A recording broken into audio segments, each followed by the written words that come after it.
Hey everyone, Ben Murray here. Thanks for joining today. Feel free to let me know where you're joining from in the chat, and if you can hear me, go ahead, type yes or press the Y key so I know my microphone is working. Okay. All right, great. And this is another live training for those who bought the Mega Bundle. So if you got this um, link to join the call today. We have you in our system as buying the Mega Bundle. And in this live training, we're going to go over the foundational pieces of building an agency business people want to buy from and seek out to buy from. I'm talking about going over how to create a premium brand for your business, why some agencies go on to do millions of dollars and others never get started, they remain stuck. Keys to positioning yourself as an authoritative agency that charges premium prices, even if you're brand new, how to work less but start making more, and much, much more. Don't worry, there's no pitch or anything like that. This is just valuable training that I'm doing to help you guys succeed. And if you don't get these foundational pieces down, it's going to be difficult to build a sustainable business long term. Tools, tactics, stuff like that, that's great. Those are helpful. But if you don't have a solid foundation to build your business, like you would have a solid foundation for a house, it's going to be hard to build anything on top of that long term. The house will just keep falling down. You'll keep starting over from scratch. And the main thing we're going to be talking about today is creating a brand, creating a strong brand. Most people, when they start their agency business, their freelance business, they just use their name as their brand name. And that might not be the best or smartest decision. Now, what's a brand? Can anyone tell me in the comments? What do you think a brand is?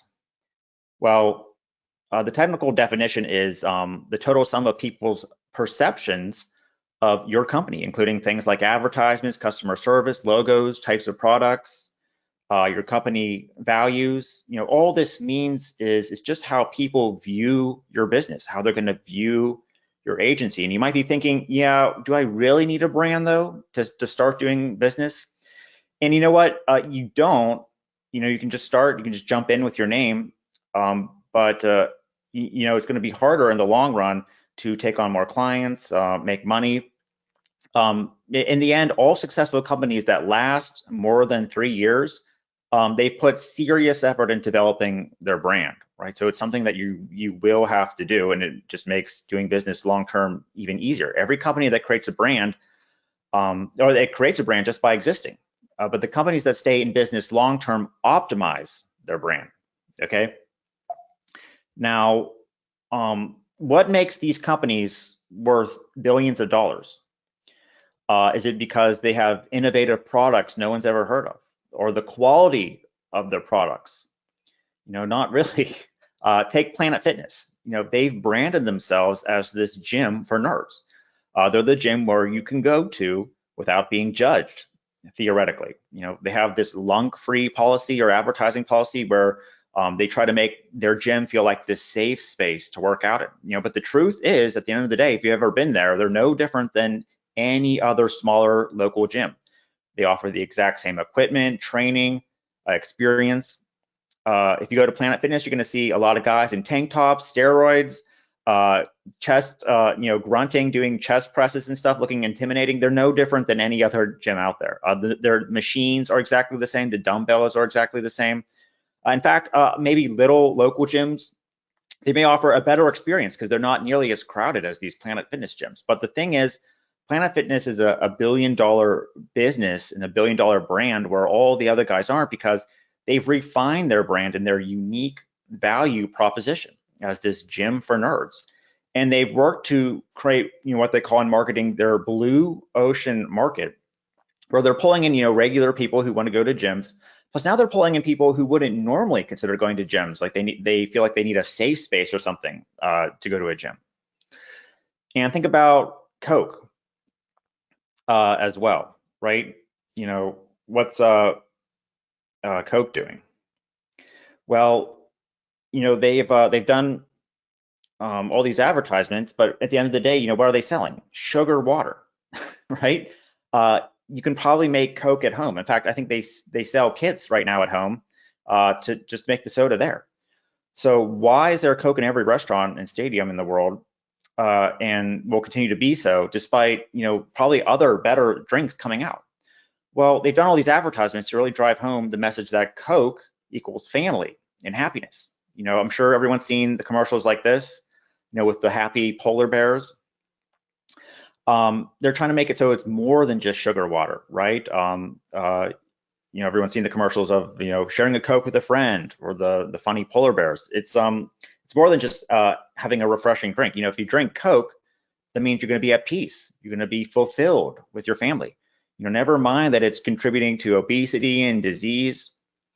In fact, if you think about it, all those $1 million or those $1 billion brands I just listed, the products are actually so bad they cause disease and obesity, like McDonald's, Coke. There's nothing wrong with having a Coke, because according to their brand, that's what normal people do. That's what families do. It's good for your soul, even if it's killing you. So they've been able to capture a large part of the market and dominate the soft drink industry, so much so that it's extremely difficult for any competitors to even get a leg up, right?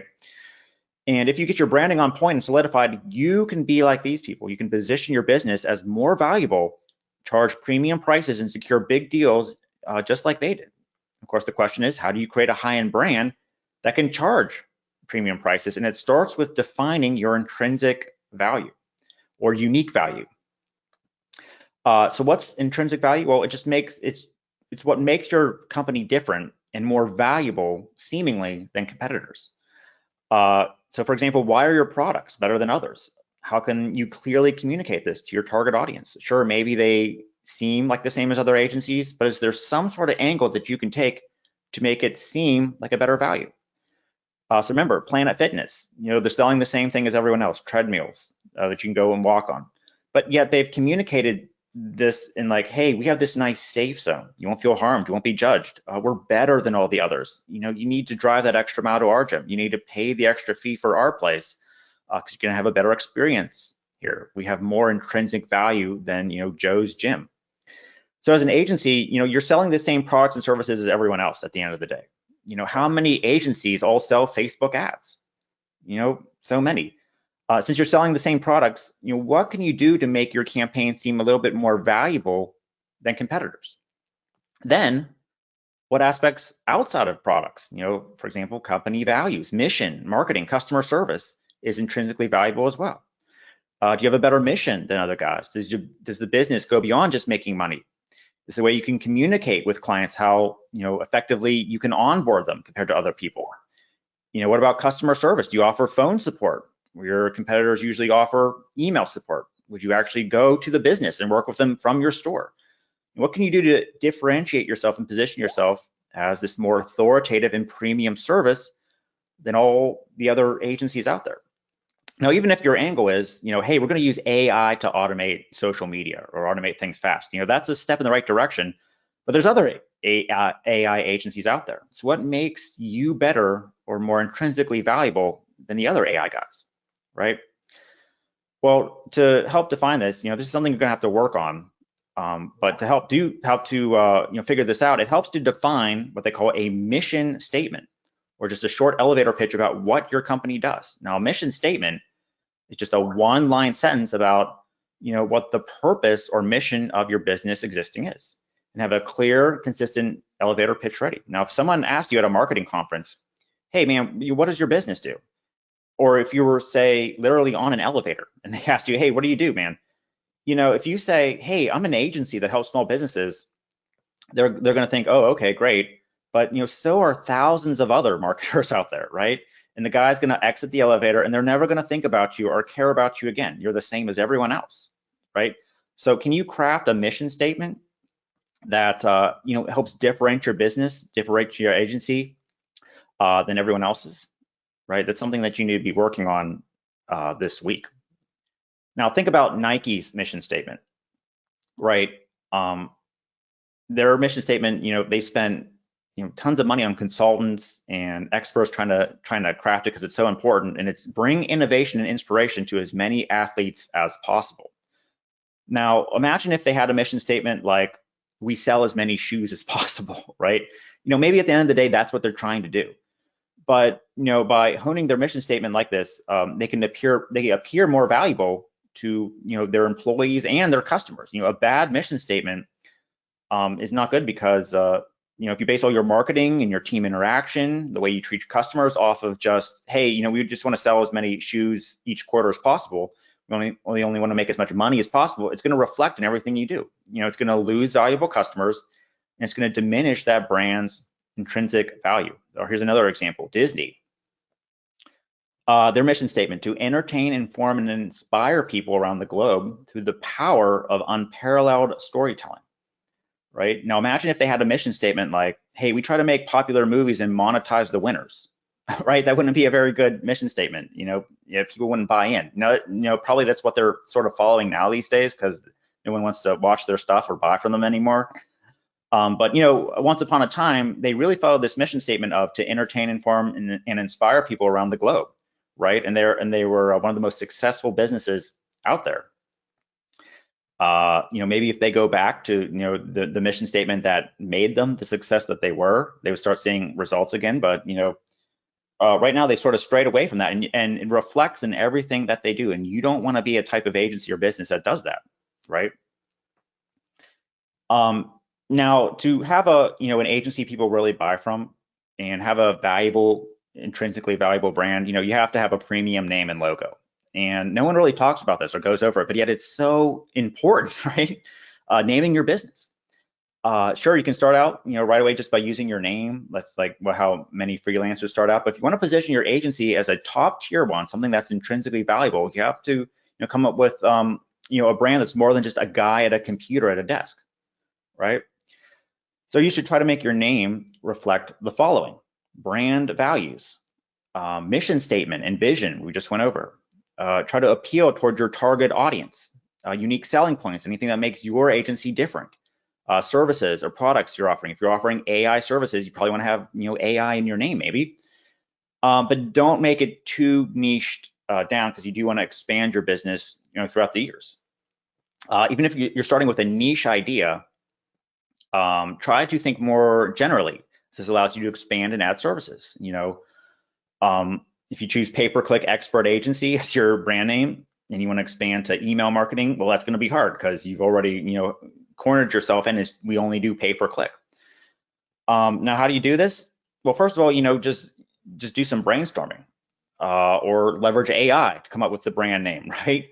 Use ChatGPT and ask it for examples. Start by jotting down words, phrases, concepts that relate to your business.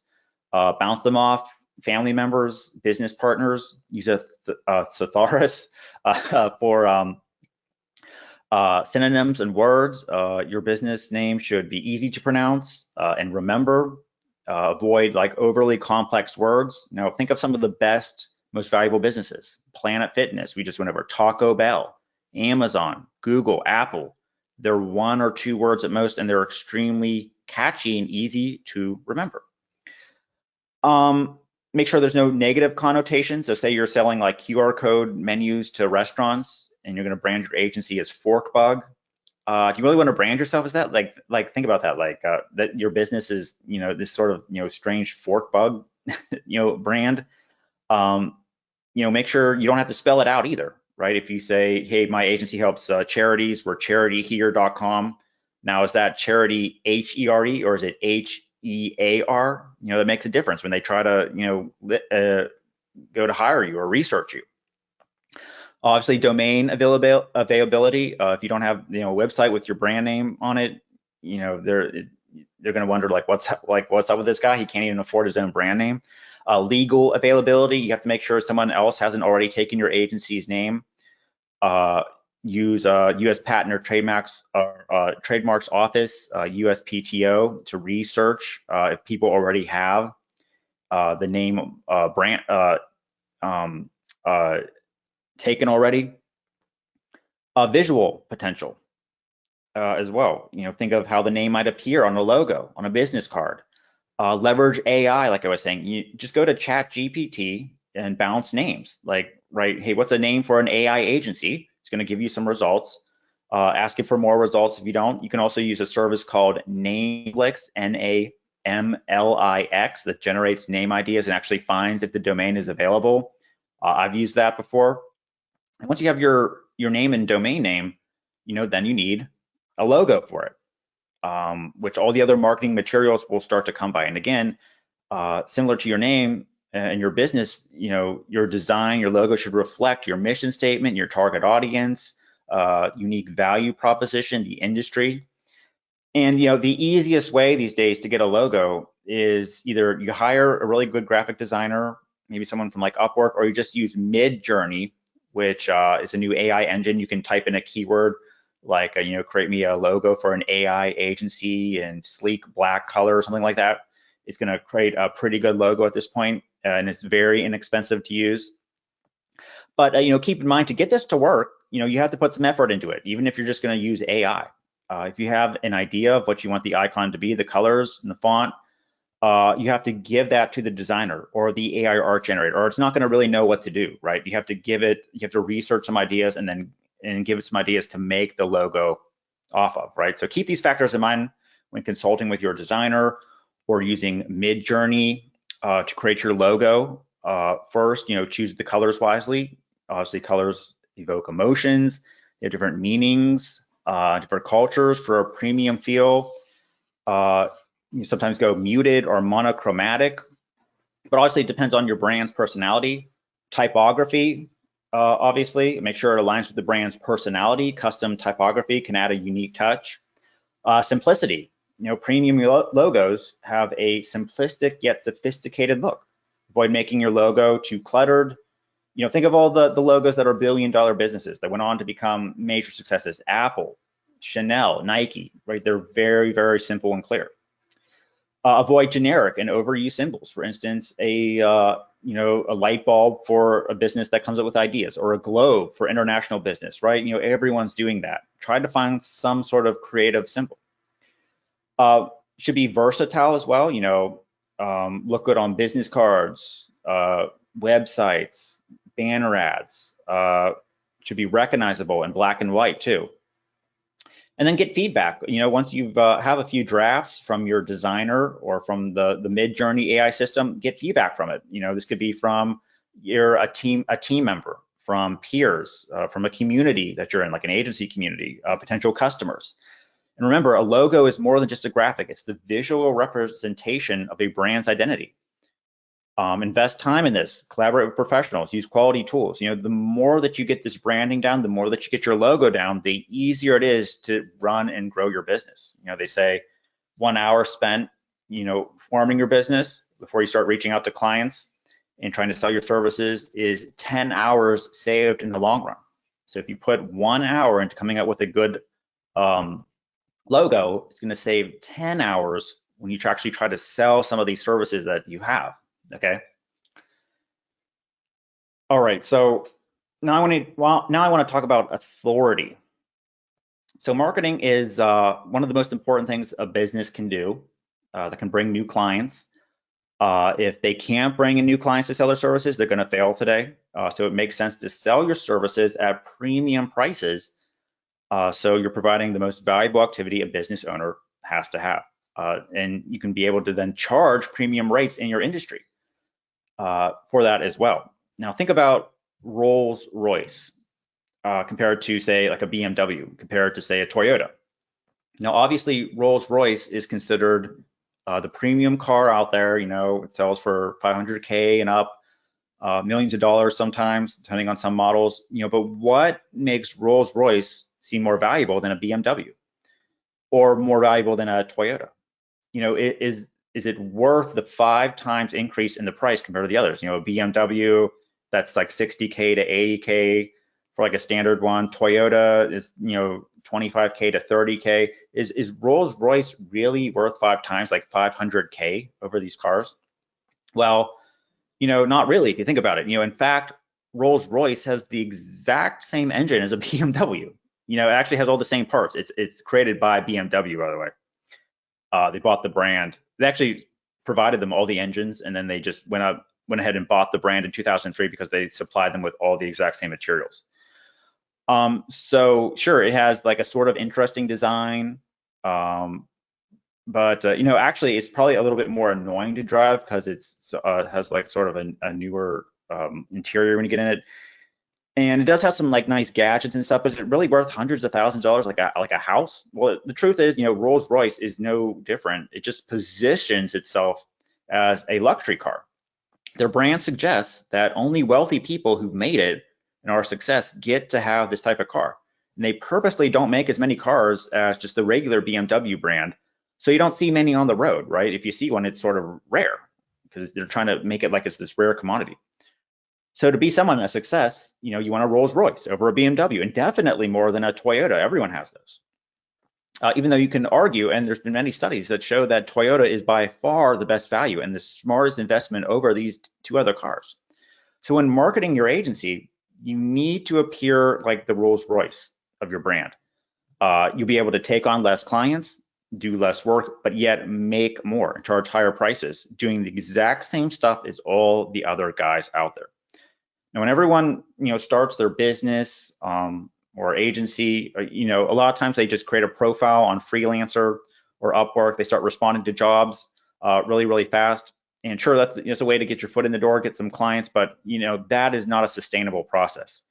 You don't want to be spending all day long getting $10 client, $20 client after $20 client, barely making anything, juggling all these jobs. That's a nightmare. And think, you want to position your brand and your business as this authoritative one that, yeah, they charge higher prices, but you're going to get better quality work, supposedly. And think about someone on the hiring side. They're looking for an agency to help them with their website. Now, say that, there's an employee in the business and the owner said, hey, get us a new website. This one, it's buggy, it's not working. And your job, getting a nice website is, your job's writing on it. If you don't do this task, they're going to get pissed off and fire you. Now, there's two people that you can pick from. Now, one is charging, $5,000 for the site, but their branding is like super nice, high-end, tier one, website, maybe they call themselves. And then there's another guy, he's charging like a, 500 to 1,000. Maybe his name's like Apu or Bob. There's no profile of him. And the guy said like, hey, you have to get this right. It has to be, nice, no bugs or anything, or your job's gone. Which guy would you choose, right? The one that seems like, hey, they're more expensive, but I'm probably pretty sure that they're going to deliver a plus quality job, the tier one website design agency, even if it's just one guy behind it, right? Or Bob, or a Pooh or something like that, and they have like a social media logo as their freelance profile. They don't even have like a picture of themselves. Obviously you're going to go with the premium one, especially if your job's riding on it. Right? Even if you have to pay them more, and even if the quality's the same, like maybe the other guy works super hard and delivers like a nice looking site too, you want to go with the one that's the surefire bet, right? That's what you want to do for your agency. Now think about it long term. Can you really sell your services to hundreds of different clients per month, putting in 12-hour days, trying to finish little projects? There's no way you're going to burn out, right? Even if you do make some decent money the first month. And whenever you do this, you're going to find 4 things start to happen. First, you're going to learn that clients that have money value time, not profitability. Now, for most clients who have money, they value time over money. They have money to spend. They're making money, they're doing well, but they're willing to pay a little bit more for the job to be done right and not have to waste time redoing it. And they've learned the important lesson that time is more valuable than money. That's an important lesson that we all have to learn. And then as serious entrepreneurs, people who have made it to the next level, they're making millions of dollars, understanding that you need to leverage time because there's just a finite amount of it. You also see that clients just want results. Think about it. They just want results in the end. Now, some people, they're worried. They'll be like, hey, you need to position yourself as the best expert, but they're thinking, hey, there's no way I can design the best website in town. I don't have the biggest team. I can't do videos, right? Well, remember at the end of the day, say like a pizza client is buying from you. There's some big pizza chain in town. They don't care what your website looks like. They don't care about your experience. They don't care about who they're hiring. They just want the results. They just want a site that has more visitors, or a site that looks nicer, or a lower bounce rate, right? At the end of the day, they don't care about you. Yeah, they just care about results, getting the result as fast as possible and done correctly without having to go back and redoing it over and over again. Okay. And this also helps you fire tire kickers. Raising your price, having a premium price, helps you fire tire kickers, because not all clients are the same. There's clients that might be wondering, why you're charging them more than average business, and you need to spot these clients and fire them before they can hire you. And what you'll find with some of these lower, tier clients that, they're wondering why you're charging them so much, is that they request a bunch of revisions, they complain about the price, even after you're done with all the revisions. You talk to them, you've assured them it's going to be fine. They still leave like a 3-star review or a negative review. They're just lower quality clients, right? They bicker about the price. They don't want to spend too much. And if you just have a higher price, right, even if you're selling the same stuff, you fire these people right away. You'll find that people who have money, they're not going to be like micromanaging every cent and micromanaging you, damaging your business, right? They'll pay you the higher fee. You'll say, hey, it's done in 5 days. Then you send it in 5 days, and they'll be like, okay, good, you did it, 5-star. All right, awesome. Yeah, good thing we went with like the premium brand, not some like weird freelancer who's not going to communicate, right? So you can fire the tire kickers and just sustain a manageable business, right? It helps you sustain a manageable business long term. Like I said, you can't be working 12 hours a day, 12 months a year, trying to grow your business, managing hundreds of clients per month. Your goal as an agency is you just want a couple clients that are paying you nice solid fees above industry average, so you can take your time on the projects and do them well. So your goal is, a position as a premium service that works with an awesome smaller client base that will allow you to keep growing throughout your career without sacrificing life on the outside for the work. And, just remember, we're getting into this for freedom, more health, make more money, not to work 24/7 and be miserable, right? So this is really important to position yourself as a premium service right out of the gate, because it's going to just help you grow a lot faster and work a lot less and get paid a lot more. So of course the question is, well, how do you do it? How do you position yourself as a valuable brand? Well, first of all, it doesn't happen overnight. Things like testimonials help. More results you get, the more experience you get, the more confidence you get, that's all going to help build this up. But here's some things to keep in mind right out of the gate. And first, like we talked about, develop a sophisticated professional logo and visual identity.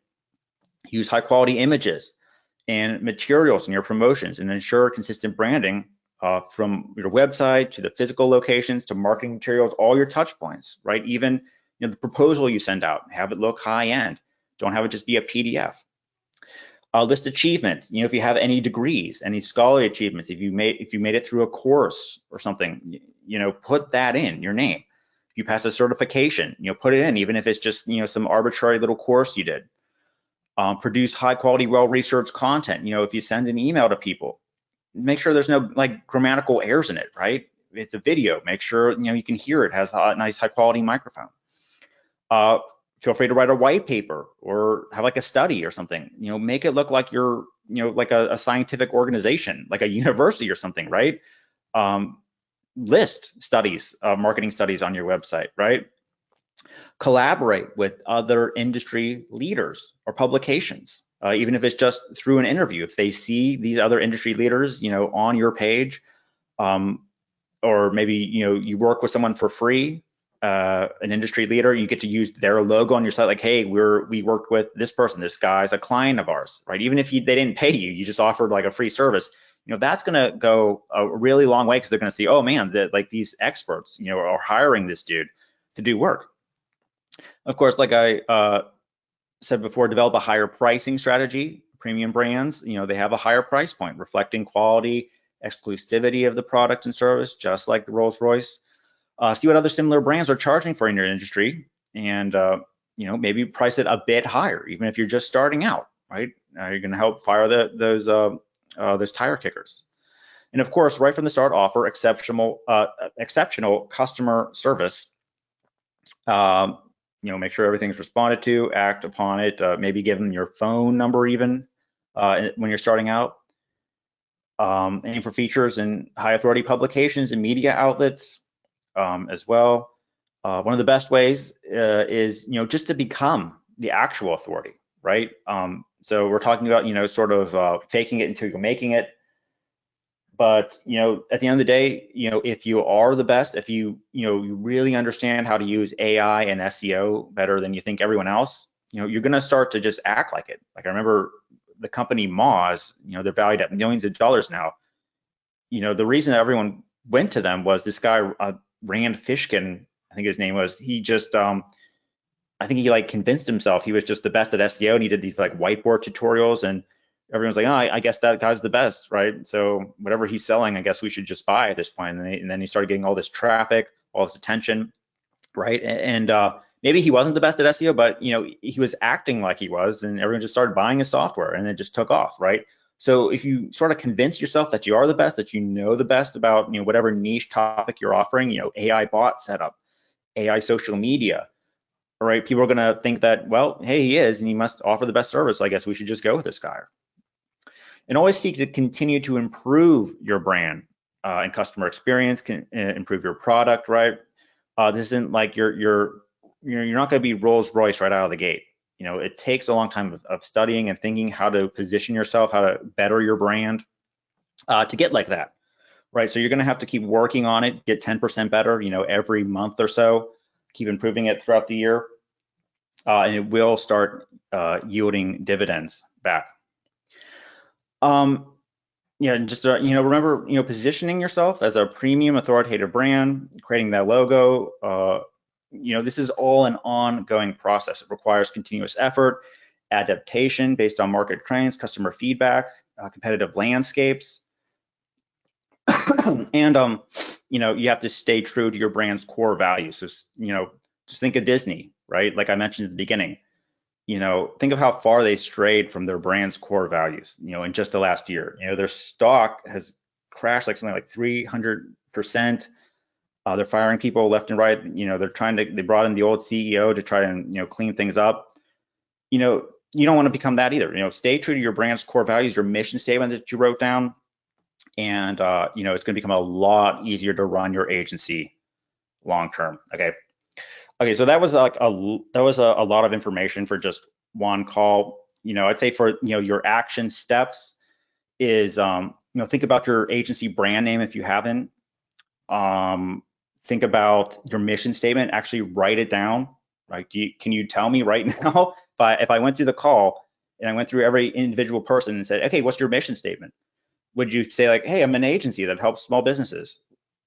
That I'm not going to remember like the second after I close this webinar, or is it something that I'm going to remember long term, right? I would say do that as well, and then think about how you can position yourself as an authority. Is it just increasing your prices a little bit more, going through some of these checkpoints that I shared, and picking one of them to try to work on this week. Like I said, 1 hour spent in this early setup phase of your business is going to equal 10 hours saved when it's time to start selling all these products. Okay. All right. So yeah, that's enough information for today. Go ahead and do some of those action steps, and then save your seat for the next training. I'm going to put the link in the description here, where yeah, this is sort of like a boring presentation. Some people might find like building a brand, I think it's interesting, but some people might have, their eyes started glazing over like they're in grade school, like, why do I need to do a brand? This next one is going to be a lot more action-packed and entertaining, the next training. So go ahead, save your seat for that. There will be more information about that coming out very soon. It's going to be next Monday at 1 p.m. Eastern Standard Time. Try to be there live for that one if possible. And I'll have the replay out for those there's some people who said that they needed to leave. So I will try to get a replay out for this call as well. And go ahead now, click on that link in the description, save your seat for the next training call. And I'll see you again very soon.